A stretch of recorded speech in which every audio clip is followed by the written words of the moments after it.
on, and prior to tonight's game, Billy sat down with Harleigh Garcia from Border Tales to talk about pet adoptions and how you can get involved. Thank you, Jason. Harleigh, first of all, who do you have here? This is Mimi. She is a little shy. She's an 11-month-old Chihuahua mix from Mexico originally, so right outside of Cancun. She was found by a civilian there, and she was run over by a motorcycle. Wow. So when they found her, she couldn't walk, and she had both of her hips repaired. So she's on the way to recovery now, still doing some rehab, but she just got to Chicago a few weeks ago, so she is ready to find her forever home. No kidding. That's so cute.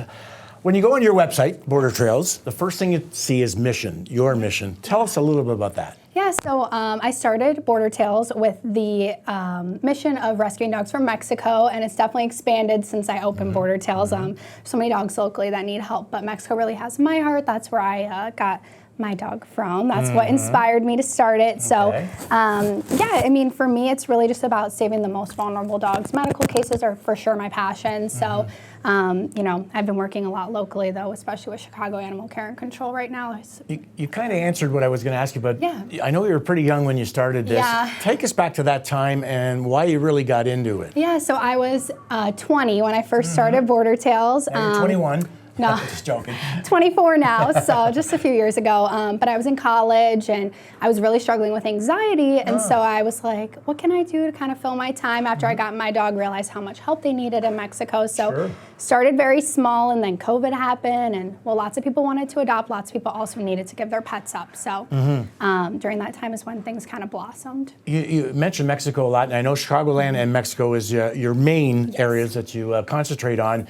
18 million dogs in Mexico, and about 10% of them run free. Yeah, exactly. And the biggest issue is spay-neuter. So we do like spay-neuter campaigns there where we're neutering 500 cats and dogs a day. So that, you know, puts a small dent in the problem. But it's similar here, you know, spay-neuter, it can be hard to access here. Vets are booked, it's really expensive. So just working, you know, on spaying and neutering as many pets as we can. That's the biggest, easiest way to make a difference. So when people go to Border Trails, your facility, I know you got a couple of different areas, a puppy palace you call one, and then there's the main. What else do you expect when you go there to look for a dog? Yeah, the biggest thing is working with an adoption counselor. We really believe in finding the right match for families. So it's important that we're listening to what they want, but they're also listening to what we're saying.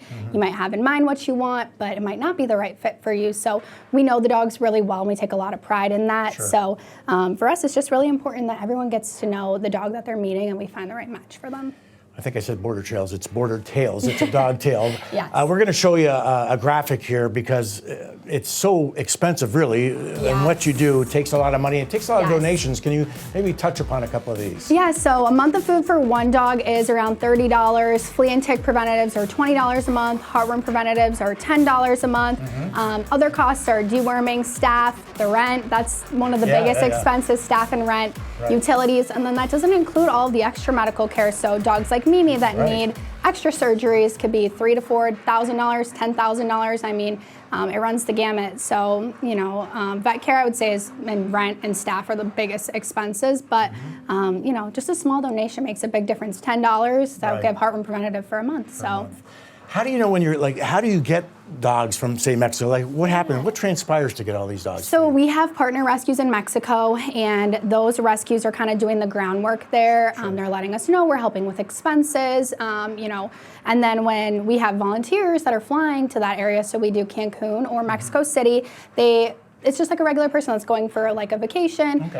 They would be able to sign up on our website through our flight volunteer program and then help us bring dogs back. So it's a really simple process. Our partners there meet you at the airport, check the dogs in, and we meet you here to pick them up. So it's really just volunteering your time, and we pay for everything. So very nice. Harleigh, can you talk a little bit about the Chicago Wolves and your relationship? 79% of the dogs that come to these games, unadopted dog, once every Saturday a month, 79% have been given a real home, so that's pretty cool. So it's been an amazing partnership for us. There's so many dogs that are in the shelter long term, and there's so many reasons. You know, sometimes it's just like the way they look, or it's just they get overlooked. I always say they're waiting for someone. They're waiting for the perfect person, and you know, to have exposure like this with so many fans, and it's so funny because when we first got the partnership, I was like, who's going to adopt a dog at a hockey game? And so many people come up to us and they're like, we wait for this night to adopt a dog. We adopted our dog here 5 years ago, 10 years ago, 15 years ago. So for us, it's been really great because it really helps us showcase our larger dogs, the ones that are overlooked, and seeing them outside of the shelter is also really great for potential adopters to see. It's a crazy environment if you've been up there. There'll be 100 people sometimes all around the dogs. So dogs that react really well to that, they tend to get adopted. Absolutely, it's a terrific cause, first of all. And second of all, 2027, that's, I think, up to date now. Since the Wolves have been involved in this, an Adopt a Dog night have been adopted. That's an incredible number. That's amazing, yeah. That's a big number. And for yourself, when you come to these Saturday games, how enjoyable is it for you to have the dogs and yourself at a hockey game itself? Yeah, it's so fun. Our volunteers love it. I love it, and I'm just waiting with anticipation. Yeah, exactly.